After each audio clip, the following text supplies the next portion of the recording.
प्यारे देशवासियों, नमस्कार। आपके अपने मतदाता जागृति संगठन की राष्ट्रीय अध्यक्षा श्रीमती संतोष मलिक जी ने कुछ अपने विचार रखे हैं चुनाव आयोग के बारे में या चुनाव आयोग के फैसले के बारे में। जो वोट डिलीशन का मामला है उसके फैसले के बारे में वो संतोष मलिक जी के जो विचार हैं वो मैं आपके साथ साझा करना चाहूँगा। आपको मालूम है, राहुल गांधी वैसे तो कई बार खुलासे कर चुके हैं।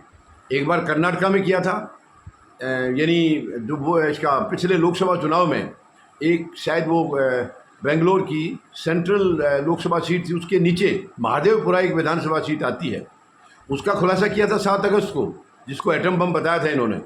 यानी उसमें 1,250 वोट फर्जी मिले थे और चुनाव आयोग की तरफ से कोई क्लैरिफिकेशन उसका या कोई जांच आज तक नहीं कराई है। उसके बाद दोबारा फिर राहुल गांधी ने एक तो दिल्ली में की, वो भी एक धमाका था। दिल्ली में जो की थी उससे भी मतलब काफ़ी यानी एक तगड़ा जो है उसका वो लगा था झटका चुनाव आयोग को। और एक इसने जो वोट डिलीशन का है, राहुल गांधी ने वो भी मुद्दा उठाया था। यानी वोट काटे जा रहे हैं, ऑनलाइन वोट काटे जा रहे हैं। सबूत दिए थे जिसके द्वारा काटे जा रहे थे, उनको पेश किया था, स्टेज पर लेके आए थे, उनको बुलाया था। तो वो सारा राहुल गांधी ने दिखाया है और उसके बाद से पूरे देश में हड़कंप मच गया है। यानी जो इनके अंधभक्त भी थे बीजेपी के, वो भी अब समझने लगे हैं कि हाँ, ये सब तो धांधली से ही हो रहा था, चुनाव जीत वगैरह। वो किसी का इसमें चेहरा नहीं है। कोई कह रहा था पीएम महोदय का चेहरा, कोई चेहरा वेरा नहीं था। यहाँ चेहरा था तो केवल चुनाव आयोग का था। यानी वो ईवीएम मशीन या वोटों में धांधली, बस यही था चेहरा, और कोई किसी का चेहरा नहीं थी, कोई किसी की गुडविल नहीं थी। ये बेवकूफ़ बना जा रहा था पूरे देश में। तो अब वो वोट डिलीशन का जब मामला राहुल गांधी ने दिया तो चुनाव आयोग ने सिरे से खारिज किया। वो तो खारिज शुरू से करता आ रहा है, सरेआम सामने सब कुछ दिख रहा है, फिर भी कह रहा है कि नहीं। कभी उससे हल्फनामा मांगते हैं, कभी कुछ मांगते हैं। ये बेतुके जवाब हैं चुनाव आयोग के, बिल्कुल बेतुके जो है ना एक्शन है।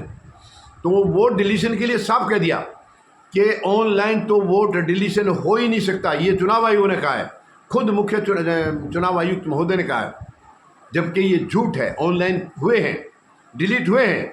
तो इन्होंने फिर वो सारे सबूत पेश करने के बाद पहले चुनाव आयोग नहीं माना था, लेकिन अब चुनाव आयोग बुरी तरह से फंसता जा रहा है और ये इनकी नैया डूबेगी, दोनों की, बीजेपी और चुनाव आयोग का। इनका पूरी तरह से धांधली जो है सामने आ गई है कि ये मिली भगत करके चुनाव जीत रहे हैं। यानी बीजेपी चुनाव जीत नहीं रही, उनको जिताया जा रहा है और दूसरों को हराया जा रहा है।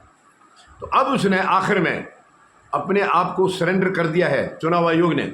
और ये जो डिलीशन का मामला, पहले तो साफ बोल दिया ऑनलाइन डिलीशन हो ही नहीं सकता है, लेकिन उनको जब ये सच्चाई दिखाई गई है तो कहीं ना कहीं से उनको, अब ये तो उनको मालूम ही है कि हो रहा है, जब वो करा रहे हैं तो हो रहा है, तभी तो करा रहे हैं। लेकिन वो तो बेवकूफ़ बनाने के लिए कह रहे हैं कि डिलीशन ऐसे हो ही नहीं सकता है। अब उन्होंने ऑनलाइन डिलीशन को रोकने के लिए ई साइन एक फैसिलिटी शुरू की है। तो क्योंकि जब ये हो ही नहीं सकता है तो उसको करने की ज़रूरत क्यों आई? तो कहने का मतलब है ये सरेंडर कर दिया है। चुनाव आयोग इस बात पर राजी हो गया है कि हाँ, हम धांधली कर रहे हैं। क्योंकि राजी वही हुआ तभी तो ये साइन फैसिलिटी आई है, क्योंकि वही तो मना कर रहे थे।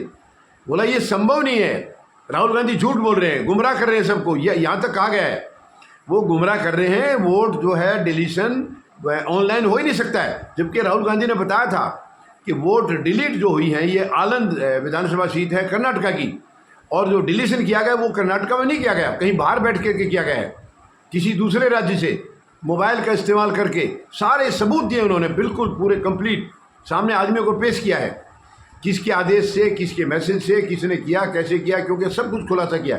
उसके बाद कुछ बच नहीं जाता है। और उसके बावजूद भी चुनाव आयोग कह रहा है कि नहीं ये झूठ है। तो सबके सामने दिखा रहे तो झूठ क्या है? मतलब केवल आप ही सच बोलते हैं।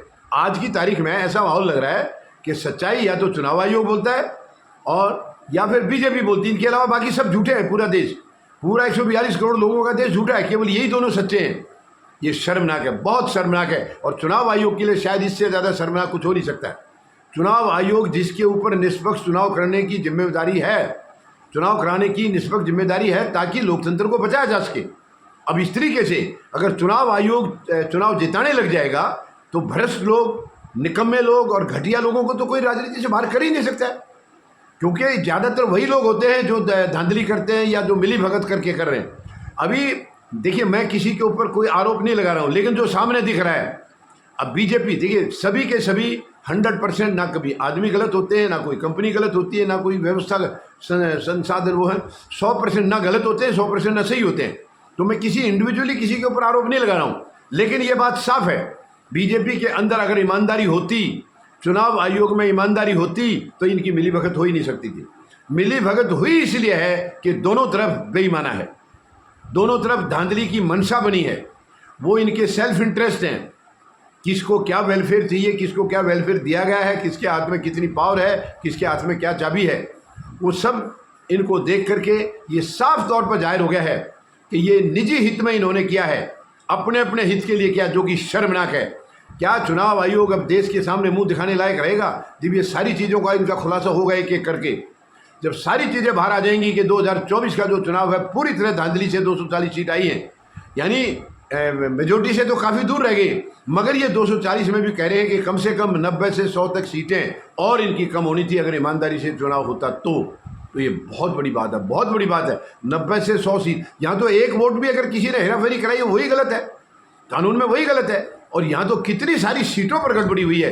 तो ये बहुत शर्मनाक है, और मुझे लगता है अब ये कहीं ना कहीं जो है मामला आगे रास्ते पर जाएगा, ज़रूर लाइन पर आएगा, क्योंकि ई साइन का जब इन्होंने हाँ कर लिया है, इसका मतलब अब ये देखिए, ये भी देखना पड़ेगा कि ई साइन ये बता तो रहे हैं क्या सच में वो फैसिलिटी की है या नहीं है, या केवल मूर्ख बनाया जा रहा है, क्योंकि आज सच्चाई सबके सामने आ ही नहीं रही है।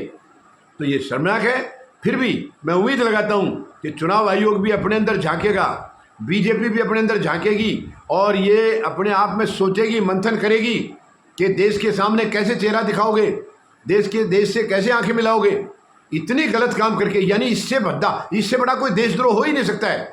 ये तो सबसे बड़ा देशद्रोह का मामला है कि एक पार्टी और चुनाव आयोग मिलकर के धांधली करके उनको सत्ता में रखा जा रहा है। शायद इससे बड़ा देशद्रोह का और कोई मामला हो नहीं सकता है।